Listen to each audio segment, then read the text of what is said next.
할렐루야. 아멘. 할렐루야. 아멘. 이곳에 나오신 모든 청년 여러분들을 예수 그리스도의 이름으로 사랑하고 축복합니다. 함께 사도신경으로 주일 예배 시작하도록 하겠습니다.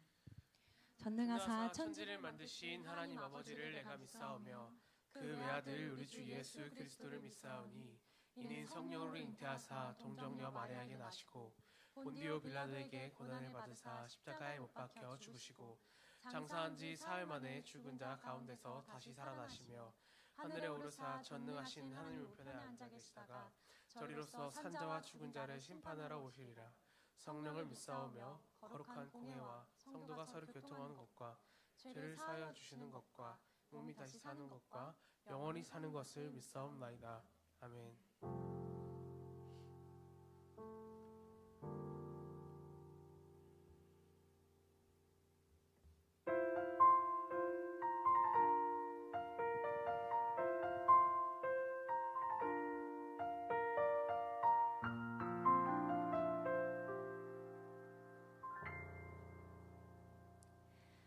주님과 함께하는 이 고요한 시간, 주님의 보좌 앞에 내 마음을 쏟네. 모든 것 아시는 주님께 감출 것 없네. 내 맘과 정성 다해 주 바라나이다. 주님과 함께하는 이 고요한 시간, 주님의 보좌 앞에 내 마음을 쏟네. 모든 것 아시는 주님께 감출 것 없네. 내 맘과 정성 다해 주 바라나이다.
주 따르. 다시 한번 고백합시다. 나 염려하지 않아도, 나 염려하지 않아도 내 쓸 거라시니 나 오직 주의 얼굴 구하게 하소서. 다 이해할 수 없을 때라도, 이해할 수 없을 때라도 감사하며 날마다 순종하며 주 따르오리라. 온 맘 다해, 온 맘 다해 사랑합니다. 온 맘 다해 주 알기 원하네. 내 모든 삶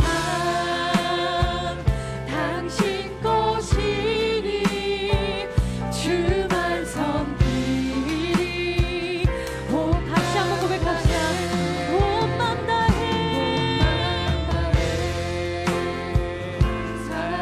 사랑합니다.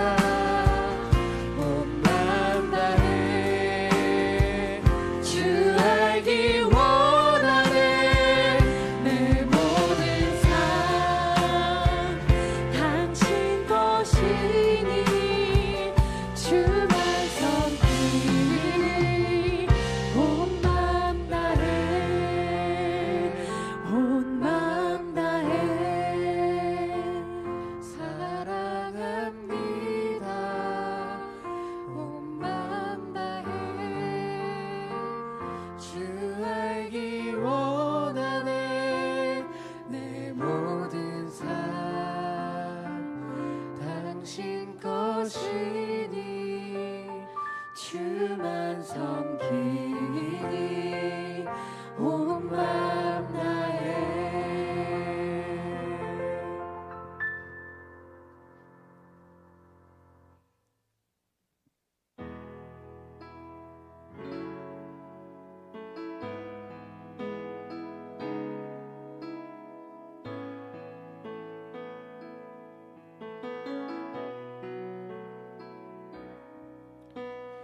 나의 찬양들보다 나의 많은 일보다도 나를 더욱 사랑하는 주. 나도 주님 주시는 그 어느 것보다 주님을 사랑합니다.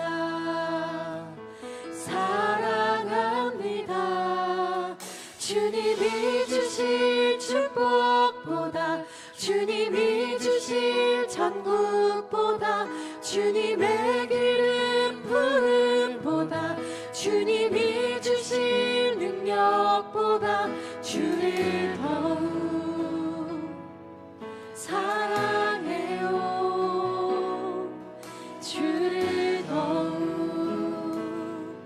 사랑해요. 나의 찬양들보다 나의 많은 일보다도 나를 더욱 사랑하는 주. 나도 주님 주시는 그 어느 것보다 주님을 사랑합니다. 사랑합니다. 주님이 주실 축복보다, 주님이 주실 천국보다, 주님의 기름 부음보다, 주님이 주실 능력보다 주를 더욱 사랑해요. 주를 더욱 사랑해요. 주님이 주실 축복보다, 주님이 주실 천국보다, 주님의 기름 부음보다, 주님이 주실 능력보다 주를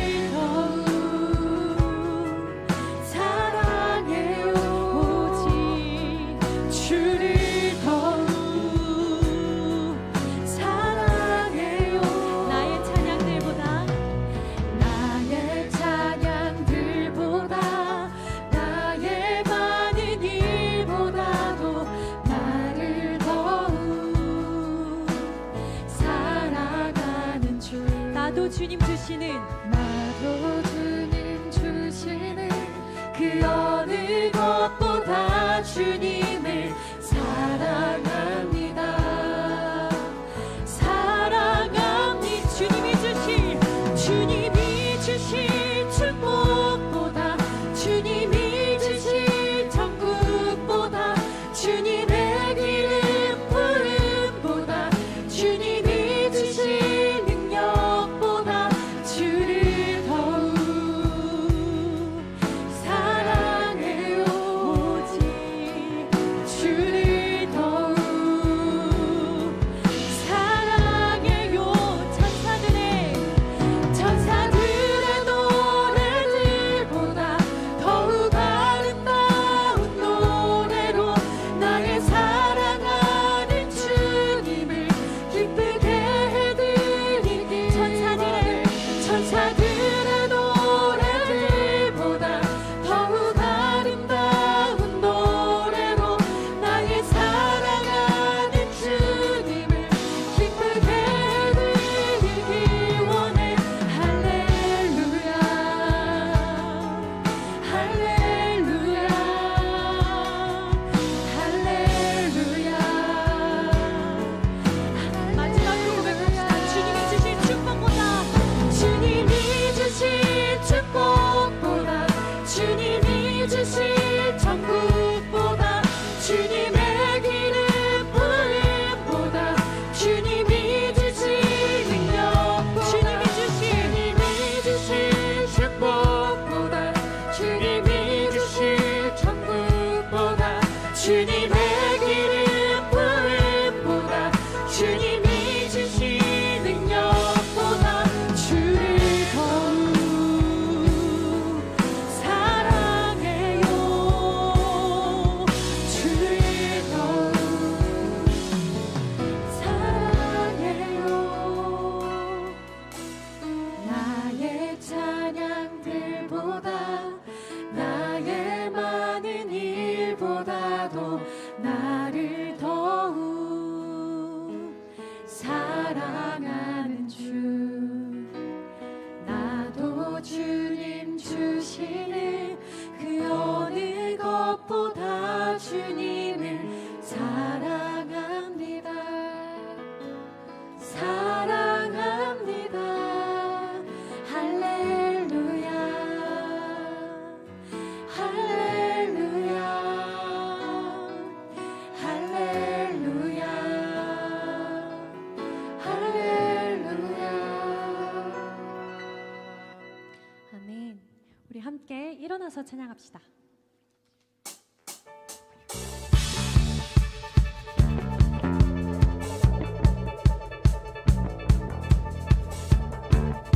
이 시간 우리가 하나님의 사랑과 하나님의 자비에 정말 즐겁게 뛰며 찬양하기 원합니다.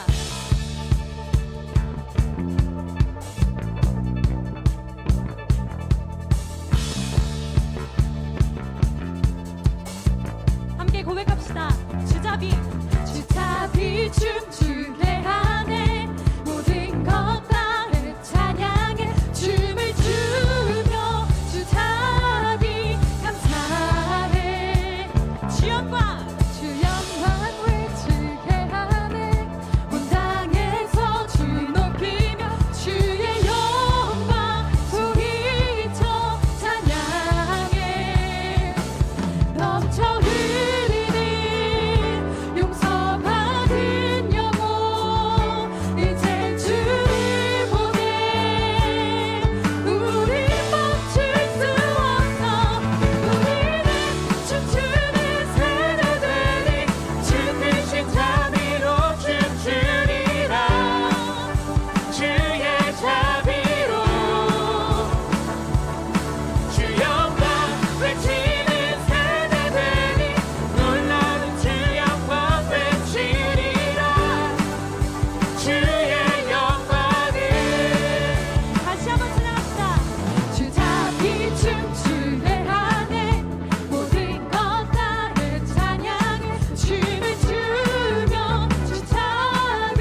너의 모든 것 창조하신 우리 주님이 너를 얼마나 사랑하실지 하나님께 찬양과 경배하는 자 하나님의 선하심을 닮아가는 자 너의 모든 것 창조하신 우리 주님이 너를 자녀 삼으셨네.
주님께서 이 땅에 오신 성탄절을 생각하면서 복음을 다시 한번 묵상하게 됐는데, 정말 우리가 얼마나 죄인인지를 모르면 예수 그리스도의 이 오심도, 예수 그리스도께서 지신 그 십자가 사랑도, 그래서 값없이 내려주시는 그 은혜를 우리는 결코 깨달을 수 없는 존재인 것 같습니다. 이 시간 정말 하나님께서 우리의 죄를 위해 대신 십자가를 지시고 나를 대신해서 그 사망을 다 깨뜨려 주신 그 은혜를 다시 한번 우리가 깊이 묵상하기를 원합니다. 우리가 죽을 수밖에 없는 죄인입니다. 우리에게는 그 어떤 행위를 해도 결코 선한 것이 나올 수 없습니다. 나도 그렇고요, 내 옆에 있는 형제 자매도 그렇고요, 내 가족도 그렇고요, 모든 자들이 그렇습니다. 우리가 모두 죄인입니다. 우리가 이 사실을 정말 모른다면 우린 결코 하나님의 십자가 사랑을 받을 수 없습니다. 하나님께서 계속해서 우리를 향한 그 사랑을 보여주고 계신데, 하나님께서 우리를 계속해서 사랑의 눈길로 바라보고 계신데, 끊임없는 갈망과 끊임없는 결핍과 끊임없는 우리 안에서 올가매는 그 어둠이 우리를 주장할 수밖에 없습니다. 이 시간 정말 십자가의 그 사랑을 하나님 앞에 묵상하면서 예수 그리스도의 복음을 다시 한번 생각하며 정말 주만 바라보는 자로, 어느 곳에 있든지 주님을 향하고 주만 바라보는 자로 거룩하게 세워지기를 함께 기도하며 나아갑시다. 함께 기도합시다.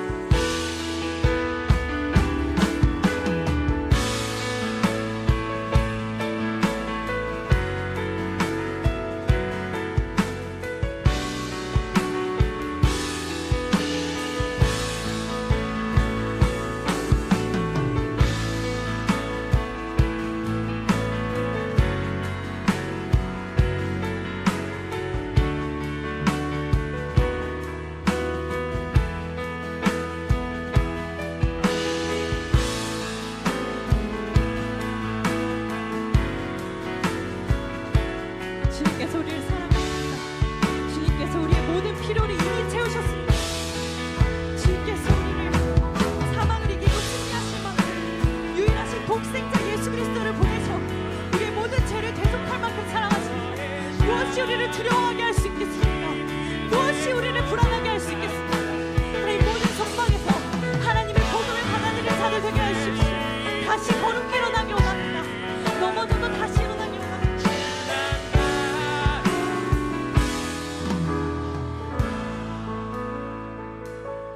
우리를 위해서 김용신 형제님 나오셔서 기도해 주시겠습니다.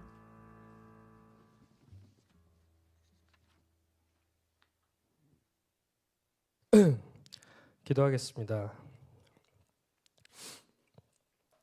사랑의 주님, 감사합니다. 오늘도 이 자리 가운데 불러주셔서 함께 기뻐 찬양하고 기도하고 예배드리게 해주심에 감사합니다. 12월은 우리 구세주이신 예수님의 탄생을 축복하는 달입니다. 죄와 사망의 권세 아래 아파하고 신음하는 사람들을 구원하고자 예수님께서 이 땅에 오셨음을 고백합니다. 주님께서 먼저 희생하는 삶을 보이셨듯이 우리 또한 힘이 닿는 그곳까지 서로를 돕고 서로 사랑하며 살아야 됨을 믿습니다. 삶으로 사랑과 희생을 감당하신 주님을, 그 복음을 전파하는 성원교회 청년부가 되게 해주시기 바랍니다. 주님, 저희 나라 대한민국을 위해 기도합니다.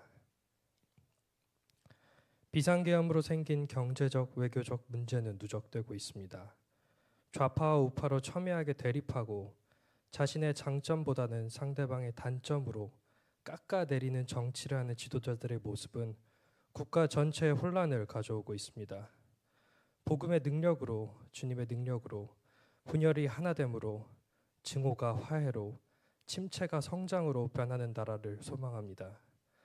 먼저 그의 나라와 그의 의를 구하라 라고 말씀하셨습니다. 개인이 이익이 아닌 주님의 나라와 공의를 따라 섬기는 나라가 되게 해주시기 바랍니다. 또한 위기일 때 가장 큰 지혜는 기도임을 기억하고 한국 교회가 일어나서 나라를 위한 기도를, 정의를 향한 목소리를 내게 해주시기 바랍니다. 주님, 이 순간에도 전심으로 헌신하고 공동체를 사랑하는 임원들 그리고 사역자분들을 위해 기도합니다. 그들이 주님의 비전을 가지고 사역할 수 있도록 지혜와 힘을 주시고 그들의 마음이 항상 주님을 향하도록 인도하여 주세요. 2025년 주님이 원하는 새 임원들이 결정되었습니다. 그들에게 주님의 사랑과 지혜를 주시고 그들을 위해 우리 모두가 기도하고 준비하는 공동체가 되게 해주시기 바랍니다.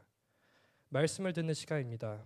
어린 양 예수의 피를 선포하라 라는 설교 제목으로 목사님께서 말씀 전해주실 때 주님께서 함께하여 주시고 듣는 모든 이에게도 말씀을 통해 회복되고 은혜 받는 시간 허락해 주세요. 감사합니다. 모든 말씀 예수 그리스도 이름으로 기도하였습니다.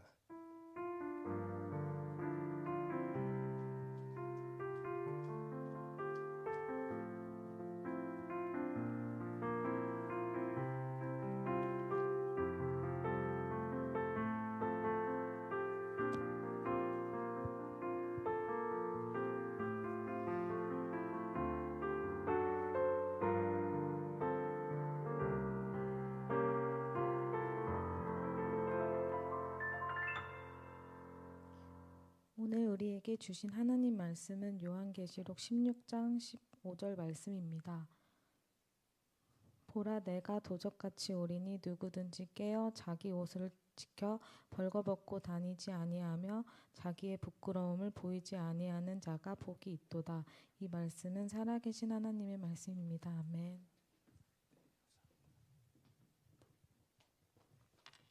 네, 반갑습니다. 오늘은 어린 양 예수의 피를 선포하라 이와 같은 제목으로 하나님의 은혜를 나누겠습니다. 우리 좌와 앞뒤 바라보시면서 서로 좀 축복할까요? 하나님의 사랑을 받는 자입니다. 하나님의 사랑을 받는 자입니다. 한 번 더 축복할까요? 주만 바라봅시다. 네, 주만 바라봅시다. 네, 감사합니다. 네, 우리 교회 이제 주 출입구가 이제 엘리베이터 쪽에 있는 그 문으로 바뀌었어요. 1층에 리모델링 공사가 시작이 됐고요. 2층까지 이제 리모델링 공사가 진행이 되고 있어서 2월 말까지 원래 이 공사가 한 2달 정도면 또 끝난다고 그래요. 우리나라 참 좋은 것 같아요. 이렇게 빨리 모든 공사가 진행이 될 수 있다라는 게. 근데 이제 뭐 성탄절도 껴있지, 신정도 껴있지, 구정도 껴있지, 휴무날이 많아가지고 그렇게까지는 빨리 못한다 이런 이야기를 작업반장님이랑 했습니다. 네.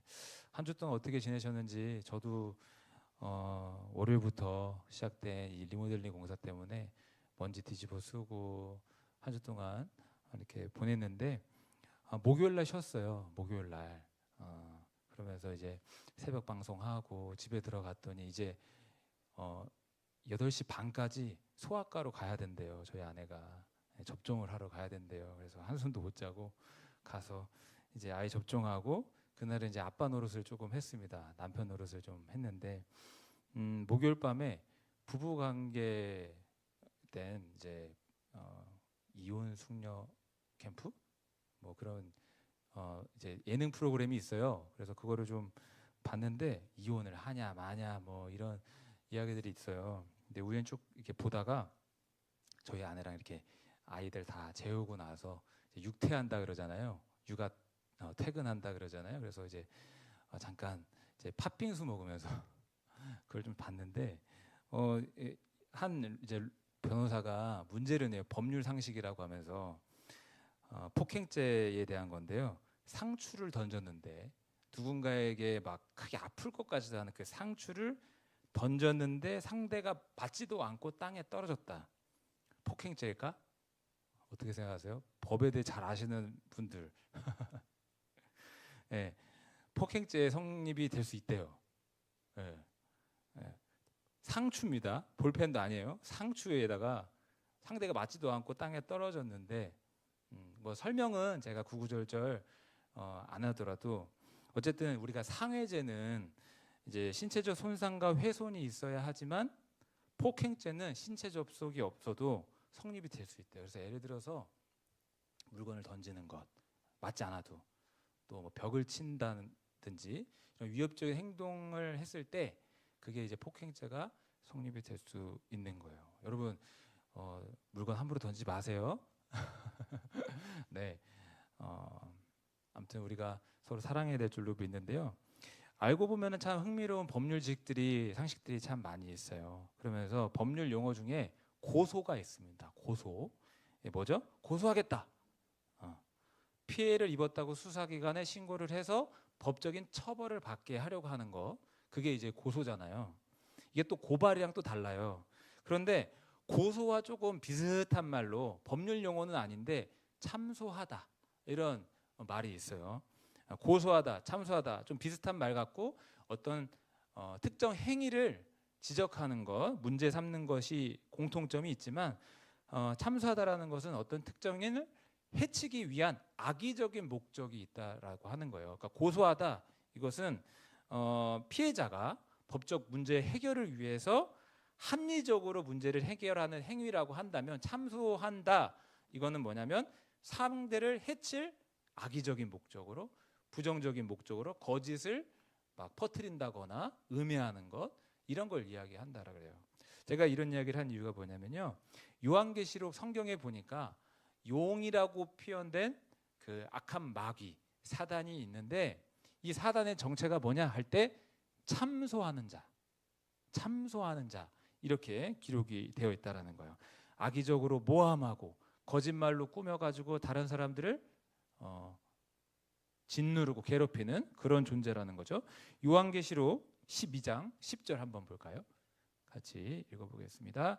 내가 또 들으니 하늘에 큰 음성이 있어 이르되 이제 우리 하나님의 구원과 능력과 나라와 또 그의 그리스도의 권세가 나타났으니 우리 형제들을 참수하던 자 곧 우리 하나님 앞에서 밤낮 참수하던 자가 쫓겨났고. 보시는 대로 참소하는 자가 있다라고 하는데 이게 바로 마귀입니다. 하나님 앞에서 밤낮 우리를 막 고발하는 거예요. 그리고 악의적으로 죄를 지적하면서 들춰내면서 이 사람 죄인이지 않냐, 하나님 이 사람 버려라. 하나님 앞에서 그렇게 우리의 죄를 가지고 끄집어내면서 막 그렇게 못 살게 구는 거죠. 한 번은 제가 이런 간증 이제 다른 사람 간증인데 나눴던 적이 있는 것 같아요. 그 오륜교에서 하는 단일 기도회에 서셨던 한 강사분이시기도 하고 목사님이셨는데 김윤상 선교사님 멕시코에서 이제 선교 활동을 하시다가 고속도로를 달리는데 앞에서 오는 이제 차량과 부딪히게 되고 그걸로 인해서 크게 상하게 되었습니다. 그래서 24일간 혼수 상태에서 사경을 헤매고 있다가 이제 그 와중에 영적인 세계를 하나님께서 보여주셔서 경험하게 되었는데 사단 마귀가 나타났다고 그래요. 예수님도 계시더래요. 근데 사단 마귀가 예수님 앞에서 자기를 막 참소하더래요. 저것을 보십시오. 그러니까 이 선교사님의 그동안의 모든 죄들을 조목조목 읊고 지적하면서 이 죄인을 보십시오. 이 죄인을 그래도 사랑하시겠습니까? 품으시겠습니까? 버리십시오. 제가 데려가겠습니다. 하나님 앞에서 그 김윤상 선교사님을 자꾸 참소하더라라는 거죠. 이런 겁니다. 참소라는 게. 사단 마귀는요, 하나님 앞에서 우리가 버림받아야 된다. 하나님의 사랑을 받을 자격이 없는 자다라고 주장하는 거예요. 그러면서 이제 우리 마음속에도 죄책감을 자꾸 심어주는 거예요. 네가 그런 죄를 지었는데, 야, 네 죄 다른 사람은 몰라도 나는 알고 있어. 너 그런 죄를 지었잖아. 네가 그런 죄를 지은 거 하나님도 다 알고 있고 그 부끄러운 죄 가지고 네가 어떻게 천국에 가겠느냐? 너 같은 죄는 어떻게 하나님이 용서하시겠느냐? 자꾸 죄책감을 심어주는 겁니다. 마귀는 이런 일을 하는 거예요. 그리고 그 죄책감에서 헤어나오지 못하게 합니다. 물론 우리는요, 죄를 지었을 때 또는 어떤 부끄러운 일을 했을 때 마음의 가책을 느끼기도 해야 되고 고통을 느껴야 합니다. 저는 예전에는 마음의 고통 느끼는 거, 몸의 고통을 느끼는 거, 이게 왜 너무 힘들다. 내 정신이든 내 몸이든 고통을 느낀다는 것 자체가 별로 이렇게 좋지는 않았거든요. 근데 우리 아내가 어느 날 하반신에 마비가 오더래요. 지금 저희 아내는 희귀성 난치 질환을 갖고 있는, 현재 증상은 안 나타나있지만 한번 그런 일이 있어서 그렇게 좀 분류가 되어 있거든요. 근데 그때 증상이 자가면역 질환 중에 한 병인데 이렇게 마비가 오더래요. 때려도 감각이 없는 거예요. 근데 이 감각이 있다라는 거, 아픔을 느낄 수 있다는 게 참 감사한 거잖아요. 내가 어디가 아프구나, 내 몸이 좀 이상하구나, 염증이 있나? 이게 고통과 뭐 이렇게 통증을 느낀다라는 거는 참 고마운 거예요. 때로는 우리는 죄책감을 느껴야 합니다. 그래야 그 죄책감 때문에 이걸 어떻게 해결하지? 하나님을 찾을 수 있는 거예요. 양심이 살아있으면 강박을 느낄 수 있는 겁니다.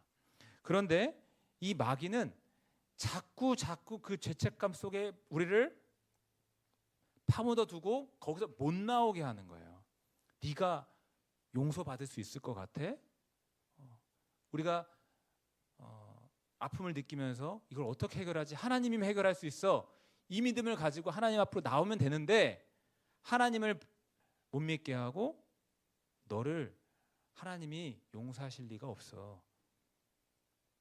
그래서 우리가 죄책감 가운데 계속 빠져있게 하는데 이것은 마귀가 원하는 겁니다. 절대로 여러분 죄책감을 느끼게 된다면 그 동굴 속에 계속 있지 마시고요. 빨리 빠져나오세요. 빨리 씻고 교회 나오시고 또 셀리더한테 기도 부탁도 하고 형제들에게 또 목사에게 기도 부탁도 하고 물론 쉽지 않겠지만 바람직한 것은요 어둠 가운데 빛으로 나오는 겁니다. 오늘 이제 찬양 부르면서 전 그런 또 고백을 했어요. 요즘에 찬양 가지고 제가 제 믿음의 그런 이야기를 많이 하게 되는데 하나님 사랑의 눈으로 하나님 인자한 귀로서 하면서 그 너 대신에 나를 넣어가지고 이렇게 불렀어요. 하나님 사랑의 눈으로 나를 바라보시고. 근데 부르는데 또 이 가사가 또 바뀌었어요. 뭐라 바뀌었냐면 원래 가사대로 너를 바라보시고 막 우리 청년들 축복하고 싶은 거예요. 마음에 응원하고 싶은 거예요. 잘 됐으면 좋겠는 거예요. 어두운 가운데 빛으로 우리가 나와야 되는 겁니다. 이게 바람직한 거예요.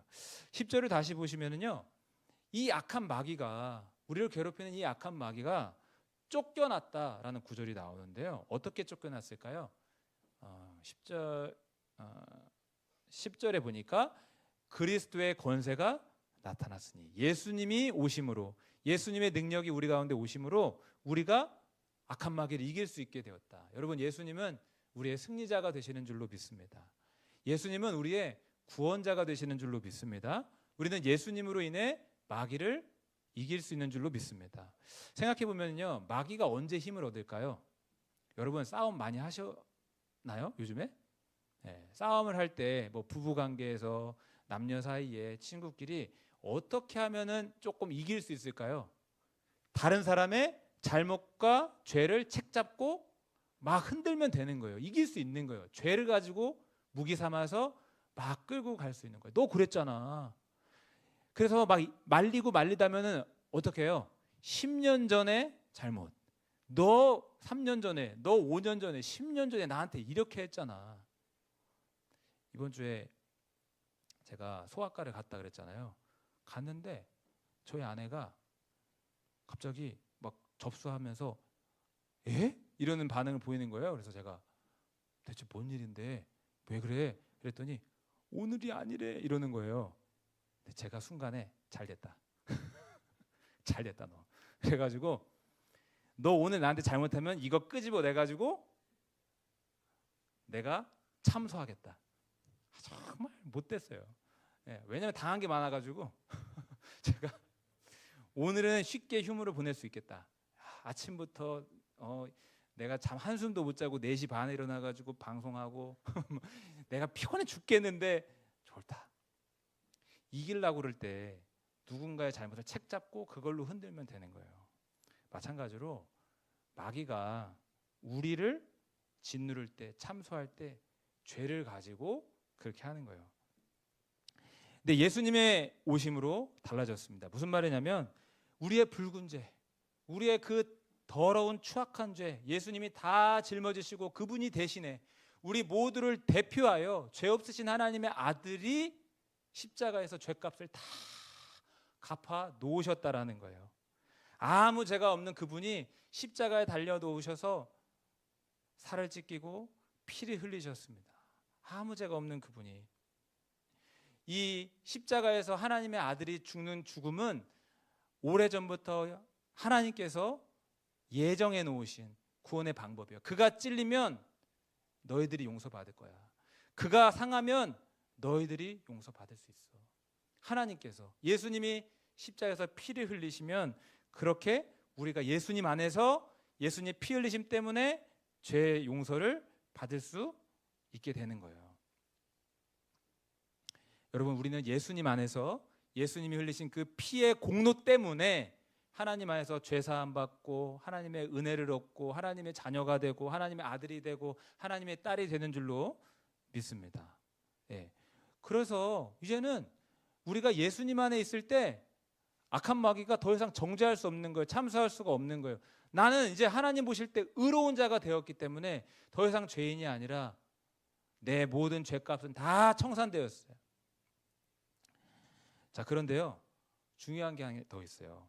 여기 11절을 보시면요, 단지 어린 양의 피로만 승리한다고 되어 있지 않고 11절 읽어보시면은 자기들이 증언하는 말씀으로써 이렇게 기록되어 있어요. 한번 읽어볼까요? 시작. 또 우리 형제들이 어린 양의 피와 자기들이 증언하는 말씀으로써 그를 이겼으니 그들이 죽기까지 자기들의 생명을 아끼지 아니하였도다. 어린 양의 피는, 하나님의 아들의 피는 이미 흘려졌습니다. 하나님의 아들은 모든 사람들의 죄값을 다 갚으셨습니다. 그래서 십자가에서 죽으실 때 다 이루었다, 다 갚았다 라고 했어요. 그런데 그것을 내가 믿을 때, 그것을 내가 입술로 선포하고 고백하고 주장할 때, 우리가 악한 마귀를 향하여서도 예수님의 피를 주장하면서 나 하나님의 용서받은 사람이야, 나 하나님의 자녀야, 건들지 마, 이렇게 우리가 선포하면서 승리할 수 있다는 거예요. 예전에 다니던 교회에서요, 20대 때 다니던 교회에서 중학생 한 여자 학생이 있었는데 좀 마귀의 공격을 많이 받던 그런 학생이에요. 그래서 그 친구가 하는 이야기를 들어보니까 자기가 막 자살 충동이 막 일어난대요. 그래서 강을 걸을 때 강 주변에 막 빠지고 싶고, 위험한 걸 알면서도 나는 안 해야 되는데 자꾸 그렇게 안 좋은 길로 빠져가고 있다라고 하는 거예요. 그리고 실제로 예배 시간 중간에 갑자기 악한 영이 그 아이를 괴롭히니까 막 떼굴떼굴 구르면서 막 그렇게 고통스러워했어요. 사실 제 20대 때 제가 감당하기 너무 어려운 거예요. 네. 너무 어려운 거. 그걸 어떻게 해결해야 되지? 그래서 제가 이제 그때부터 기도하기 시작하는데 예수님의 피를 주장하고 선포하기 시작했습니다.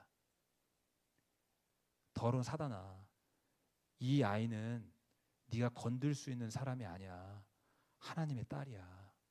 하나님의 아들이 십자가에서 피 흘려서 살린 딸이야. 건들지 말고 떠나가. 선포하는 거예요. 선포하고 선포하는 거예요. 떠나가. 예수님의 피로 명하노니 이 아이 건들지 마. 이 아이는 하나님의 것이야. 예수님의 것이야. 예수님이 살린 딸이야. 너는 이 아이를 괴롭힐 권한이 없어. 떠나가. 그렇게 선포하기 시작했어요. 그래서 그 교회 속 예수의 피를 이렇게 설교를 했는데요. 제가 그 교회 나왔거든요. 근데 어느 날 그 임성우라고 하는 한 초등학교 5학년 아이가 저한테 전도사님 이거 아세요? 하고 사진 한 장을 딱 보냈거든요. 거기 뭐라고 이제 있냐면 저희가 이제 셀 모임 할 때 이제 떡볶이를 먹으러 간 분식점이 있었는데 거기 막 낙서를 해놓을 수 있는 그런 분식점이었어요. 거기서 이제 낙서를 이제 막 하는데 이제 우리는 거기에서도 이제 전도하겠다고 예수님 믿으세요. 막 이렇게 적어놓은 거예요. 꼬마 애들이랑 초등학교 애들이랑 저랑. 근데 그거를 나 떠나고 나서 그 분식점에 갔더니 그 낙서를 보고 이제 제가 이제 떠올랐나 봐요. 그래서 사진을 찍어서 사진 전송해서 제가 보게끔 했는데 그 친구가 어떻게 컸는지 모르겠어요. 근데 저 떠나고 나서 이제 거기서 이제 신앙생활 할 때 맨날 저 따라한다고 예수의 피해 막 이러고 다녔대요. 초등학교 애가. 예. 여러분, 예수님의 피는 뭐 피 얘기하고 끔찍하고 왜 그런 얘기를 해. 나를 사랑한다는 하나님의 증거입니다. 내가 너를 얼마나 사랑하는지 알아? 내 아들이 너 때문에 십자가에서 피 흘렸어. 너를 이렇게 사랑해. 예수님의 피는요, 하나님 앞에 외치고 있어요. 부르짖고 있어요. 뭐라고 하냐면 긍휼, 긍휼, 긍휼. 이 사람을 받아주시고 용서해 주옵소서. 계속 외치고 있어요. 세상에는요, 억울하다, 내가 이렇게 피 흘리고 고통받고 억울하다, 이런 외침도 많이 있거든요. 그런 피의 외침이 있거든요. 그런데 예수님의 피의 외침은 하나님, 이 사람을 위해 제가 모든 죄값을 담당했고 이 사람을 위해 희생했으니 받아주십시오. 그 피의 외침이 그렇다라는 겁니다. 여러분, 우리는 예수님의 은혜로, 예수님의 십자가 공로로 하나님의 용서를 받고 하나님의 자녀가 된 줄로 믿습니다. 네, 언제나 예수님의 피를 자랑하세요. 예수님의 피를 선포하세요. 악한 마귀에게도 선포하세요. 나 건들지 마. 나 하나님의 사랑받는 사람이야. 여러분, 예수님의 보혈을 선포하시기를 주의 이름으로 축복합니다. 이제 요한계시록 12장 얘기를 했는데요. 이제 13장으로 좀 넘어가 보면요, 여기에서 이제 또 사단 마귀의 정체에 대해서 좀 나와요. 근데 사단을 상징하는 용이 있었고요. 용의 권세를 받은 두 짐승이 나옵니다. 바다에서 나온 짐승, 땅에서 나온 짐승. 이렇게 좀 이거 그냥 속 시원하게 그냥 이야기해 주지 왜 이렇게 상징적인 표현들이 많이 나오는 거야 도대체 하는데, 이 두 짐승은 하나님을 대적하는 마귀, 또 적그리스도를 상징하는데요. 먼저 바다에서 나온 짐승에 관한 구절이 13장 1절에 있는데 한번 좀 볼게요. 시작.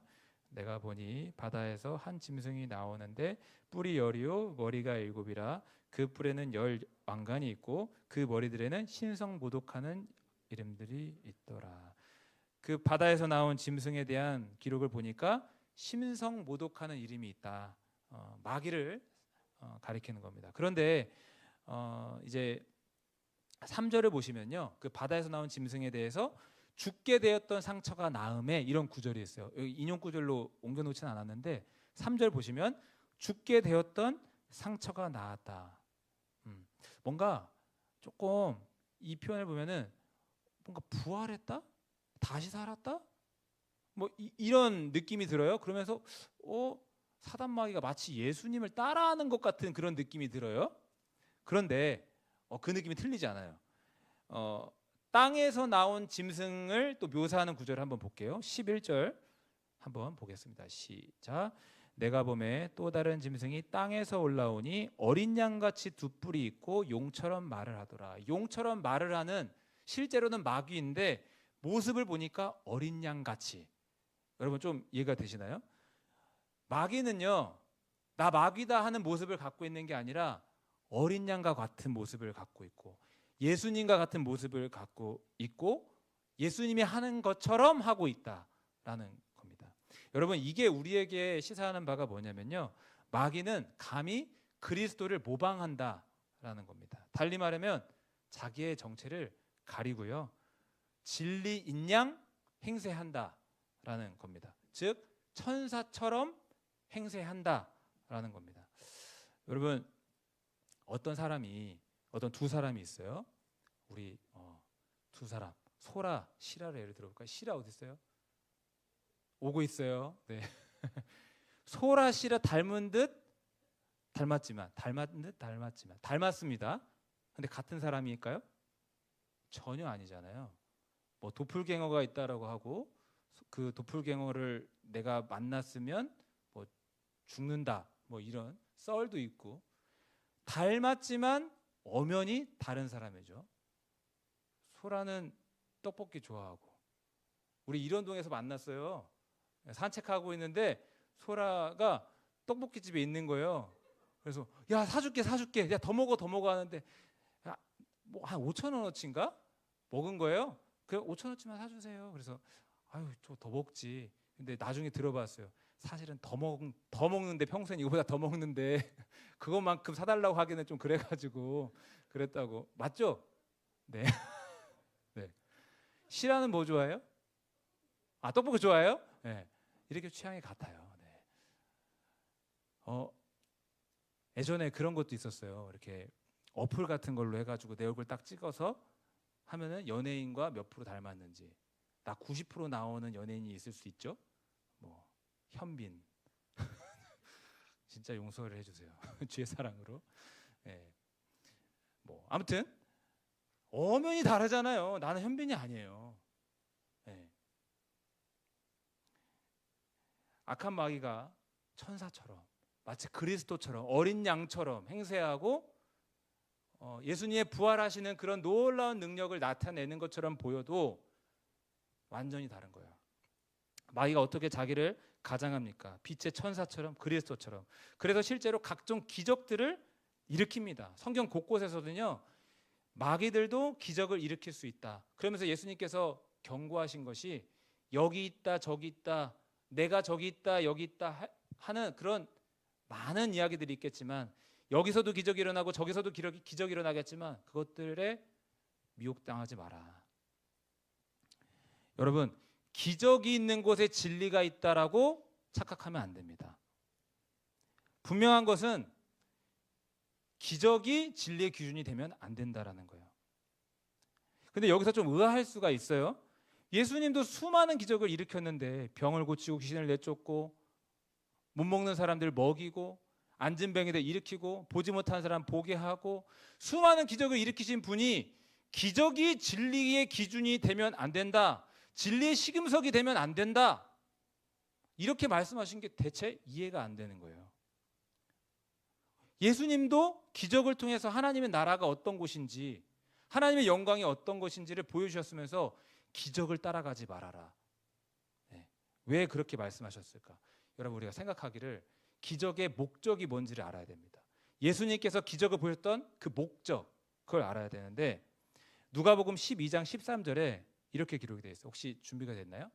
누가복음 12장 네, 제가 잘못 좀 인용을 한 것 같아요. 잘못 부탁을 드렸어요. 뭐냐면 예수님께서 기적을 많이 행한 고을들이 있었어요. 지역이 있었어요. 고라신, 벳세다 이런 지역에서 많은 기적을 보여주셨는데, 그곳을 향해서 이렇게 말씀하시는 거예요. 내가 너희에게 이런 수많은 기적을 보여주지 않았느냐? 근데 왜 회개하지 않느냐? 기적을 보여준 목적이 뭐라고요? 회개예요. 죄를 버리는 거예요. 예수님을 따라오는 거예요. 왜 내가 이런 수많은 기적을 보여줬는데 놀라지 않느냐? 기뻐하지 않느냐? 이게 아니라 왜 회개하지 않느냐? 이런 수많은 기적을 보여준 이유가 뭔지를 아느냐? 네가 죄를 버리는 거다. 하나님의 나라가 있다라는 것을 알게 되고 죄를 버리고 나를 따라오는 것이다.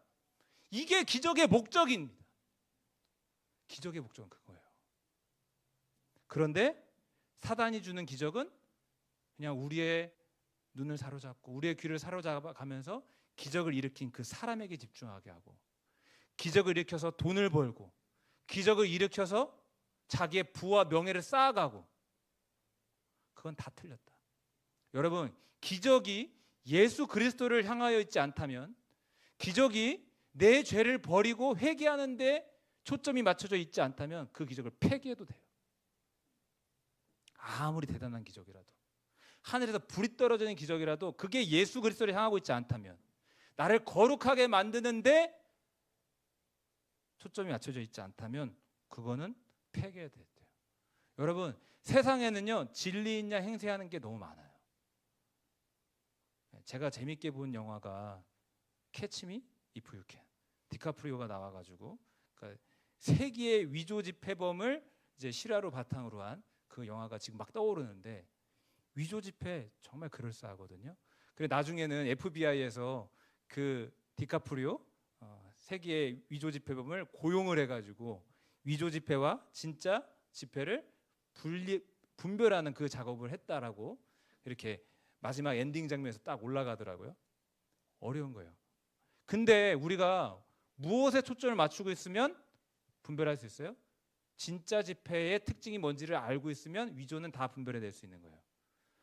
예수 그리스도가 어떤 분인지를 내가 알면, 회개가 나에게 중요하다라는 걸 알면 우리가 바른 진리를 분별할 수 있는 눈이 열리는 겁니다.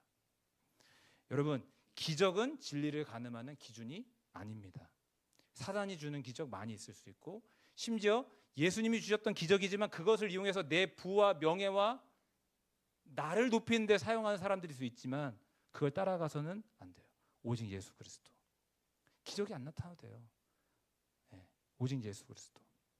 그리고요, 기적은요, 예수님 따라가면 따라오는 거예요. 제가 이렇게 걸어갈 때 뭐가 따라와요?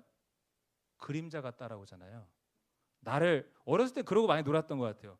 내 그림자 이렇게 잡아보려고.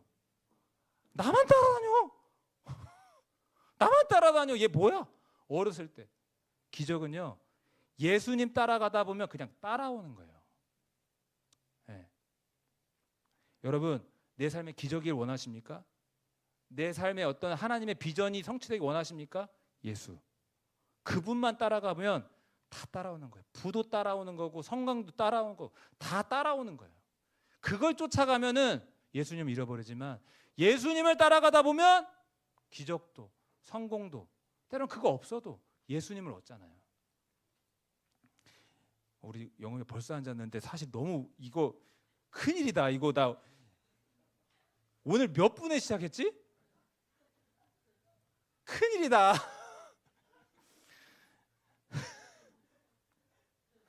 조금만 할게요. 조금만. 요즘에 바빠. 요즘에 졸업하고 이제 바빠. 지금.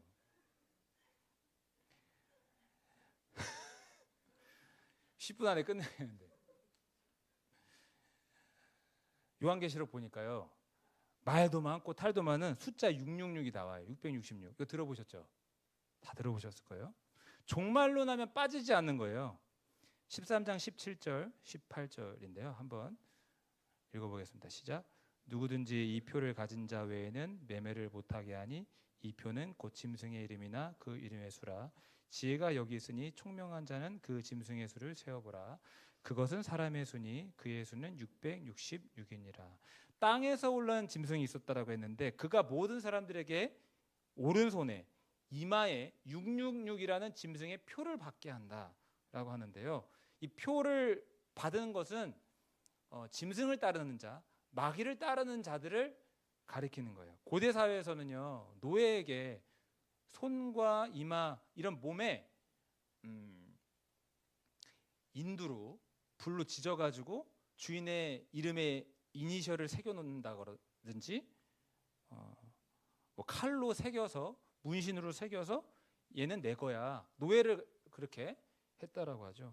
저는 이제 또 이런 거 보니까 또 갑자기 생각나는 게 위안부들. 우리 위안부들도 일본 군인들이 막 칼로 문신을 새겨가지고 칼집을 내가지고 막 그렇게 했다라는 그게 갑자기 또 떠오르는데 짐승을 따르는 자들에게 이 표를 준다라고 그래요. 666이라는 표를 새겨놓는다 그래요. 이건 뭐냐면 마귀를 따르는 사람들, 적그리스도, 하나님을 대적하는 세력들을 가리키는 거예요. 그런데 그 짐승의 수를 세어보니까 666이라고 하죠. 이거에 대해서 진짜 많은 해석이 나와요. 딱 떨어지게 설명이 안 돼 있으니까 이거 대체 뭐지? 그 중에 사람들이 이거 그럴싸한데 라고 하는 게 뭐가 있냐면 임플란트 칩, 생체 삽입 칩. 이거 아시죠? 그 몇 달 전에 일론 머스크가 이제 우리가 뇌에 칩을 임플란트 했습니다. 이렇게 하면서 기사가 난 적도 있었거든요.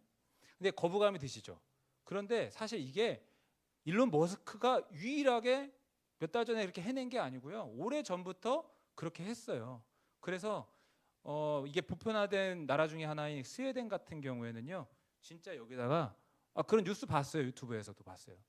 여기다가 칩을 심어 놓고서 회사 출입할 때 이걸로 카드가 필요 없어요. 그냥 찍고 들어갔다 나오는 거고, 물건을 살 때도 그걸로 찍고 물건을 사고 팔아요. 마치 피어싱 하듯이 그냥 하면 끝이에요. 단돈 한 20만 원 정도면 그렇게 심을 수 있는 거예요. 물론 문제는 많이 있죠. 여기에 의료 데이터도 들어가 있고 신원 정보도 다 들어가 있고, 이런 것들을 어떻게 여기에 있을 때, 그리고 그 사람이 어디에 있는지 위치 추적이 다 돼요.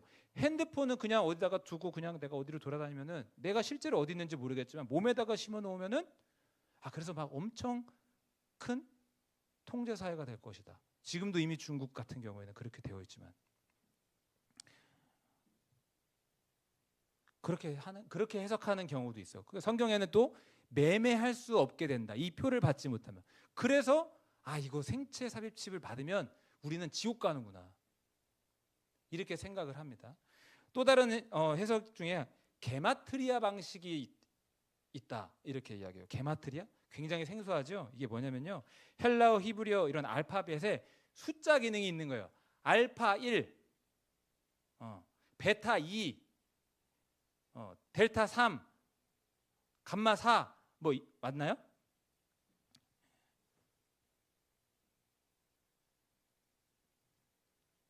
뭐 이런 식으로 숫자가 있어요. 알파 1, 베타 2, 감마 3, 델타 4. 이름이 알파벳에 숫자가 들어가 있어요. 문자에 숫자 값을 부여하는 거예요. 그래서 이런 식으로 네로 황제 이름을 한번 생각해 보냐면 NERON이잖아요. N은요 50, E는 6, R은 500, O는 60, N은 50. 모두 합해서 666이다. 666은 네로 황제를 뜻하는구나. 그래서 고대 사회에서는요, 이 문자에 숫자가 있다라는 이 방식으로 게마트리아 방식으로 해석을 해서 네로와 같은 적그리스도가 출현을 한다라는 얘기구나. 뭐 이런 식으로 생각을 했습니다. 많은 해석이 있는데요, 이 숫자가 상징적인 숫자라고 보는 게 제일 적당합니다. 너무 깊이 들어가려고 하면 이게 우리가 진리에서 어긋나니까.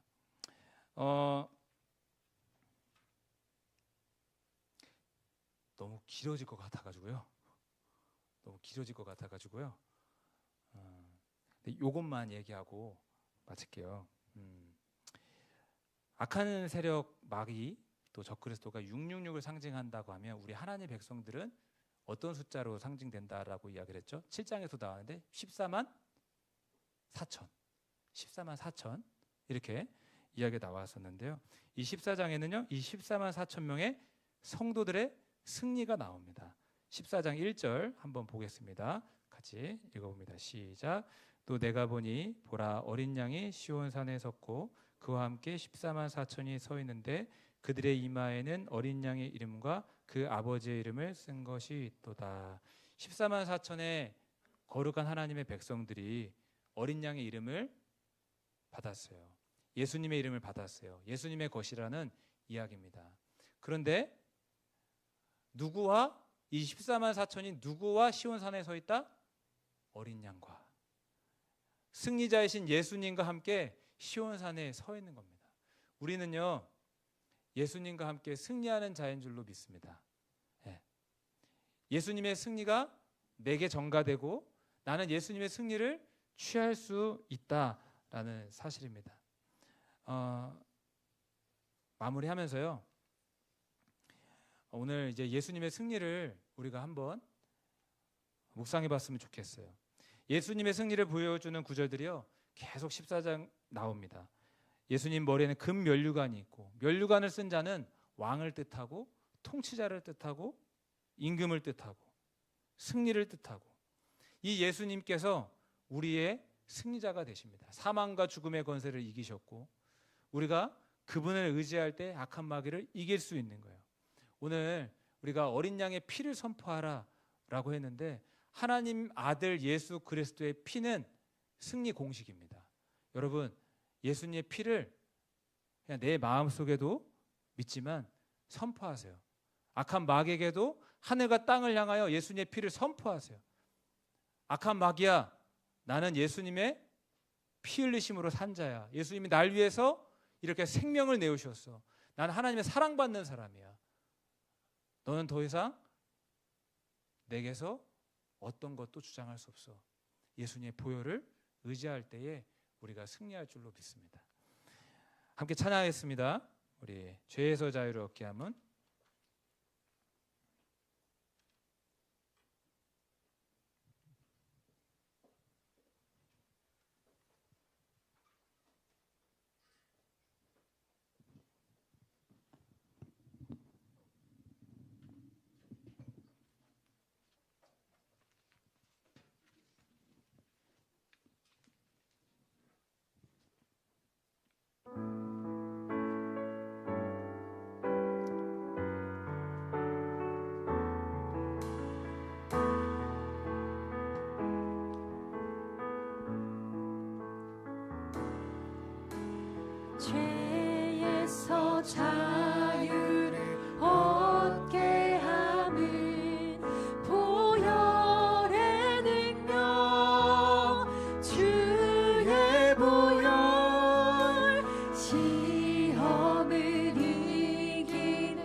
있도다 주의 피 믿으오 주의 보혈 그 어린 양의 매우 귀중한 피로 주의 보혈 귀하고 귀하다 능력 있도다 주의 피 예수의 피 아멘 주의 보혈 그 어린 양의 매우 귀중한 피 귀하고 귀하다 주의 보혈 주의 보혈 능력 있도다 주의 피 믿으오 날 살리신 피 주의 보혈 그 어린 양의 매우 귀중한 피로 우리 한 번 더 날 살린 피 예수의 능력 있도다 주의 피 믿으오 주의 보혈 그 어린 양의 매우 귀중한 피로 하나님의 사랑은 예수의 피 안에 나온 줄로 믿습니다. 이 시간 주님의 이름을 부르며 기도합니다. 주여 하나님 아버지 감사합니다. 하나님 나를 사랑한다는 증거 오직 예수 그리스도의 보혈을 의지하며 나아갑니다. 예수님의 보혈은 날 사랑한다는 증거며 날 살린 증거며 내 죄를 사하신 증거입니다. 하나님 이 예수 그리스도의 보혈의 능력을 알게 하시고 예수 그리스도의 보혈을 더욱더 의지하는 저희 모두가 되게 하여 주옵소서. 주님 하나님의 사랑 속에 거하게 하여 주옵소서. 어둠의 역사는 이 시간 예수님의 이름으로 명할 때 떠나갈지어다. 예수님의 보혈로 명할 때 떠나갈지어다. 예수님의 피로 명할 때 떠나갈지어다. 어둠의 권세는 다 떠나갈지어다. 하나님 감사합니다. 하나님 날 살린 예수님의 은혜를 묵상하며 나아갑니다. 주님 감사합니다. 주님 찬양합니다. 하나님 감사합니다. 나 같은 죄인을 구원하신 하나님 주님 찬양합니다. 주님 감사합니다. 주님 감사합니다. 하나님 의지합니다.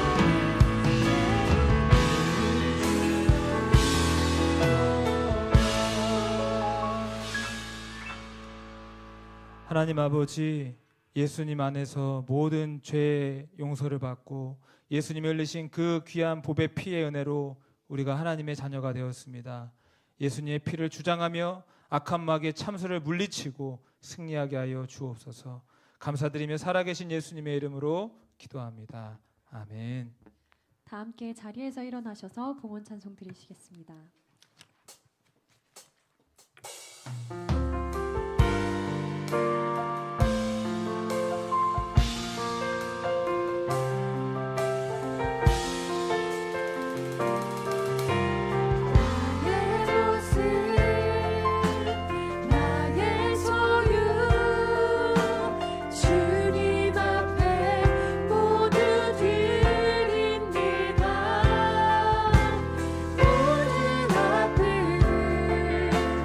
모든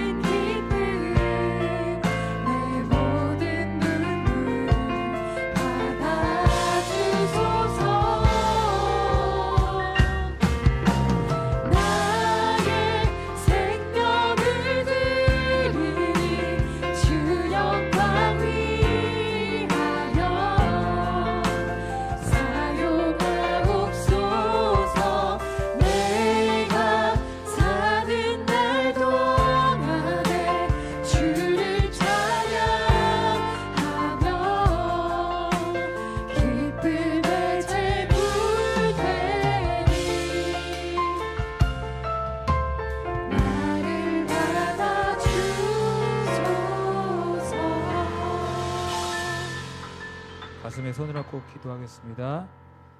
귀하고 귀하다 예수의 피밖에 없네. 내가 하나님 앞에 설 수 있는 것 예수님을 흘리신 십자가의 은혜입니다. 내가 하나님 앞에 이 귀한 예물을 드리며 하나님께 예배할 수 있는 것 예수님께서 나를 위해 흘리신 피의 은혜 때문입니다. 하나님 감사함으로 주님 앞에 예물 올려드립니다. 이 예물을 받아주시고 귀한 청년들의 삶 가운데 은혜를 더하여 주옵소서.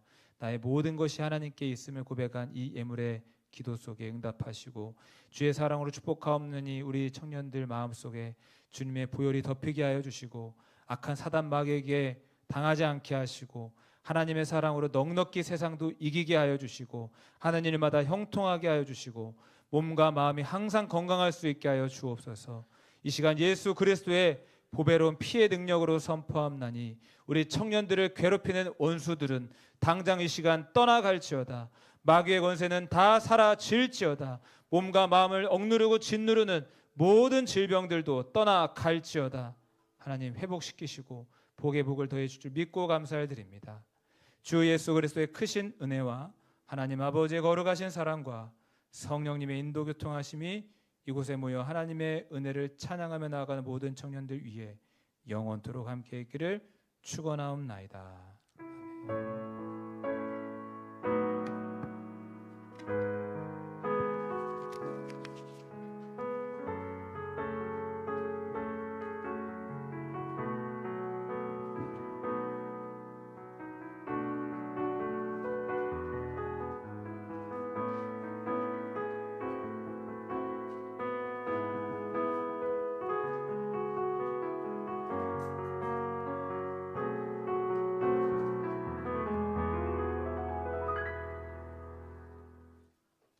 오늘 예배를 모두 마쳤습니다. 오늘도 예배 가운데 찾아오신 성비전 청년 여러분들 진심으로 환영합니다.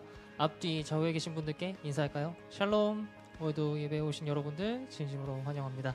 네, 오늘도 동일하게 QR코드로 출석 체크 진행해 주시면 되겠고요. 또 건의하실 사항들 있으시면 건의사항 올려주시면 감사하겠습니다.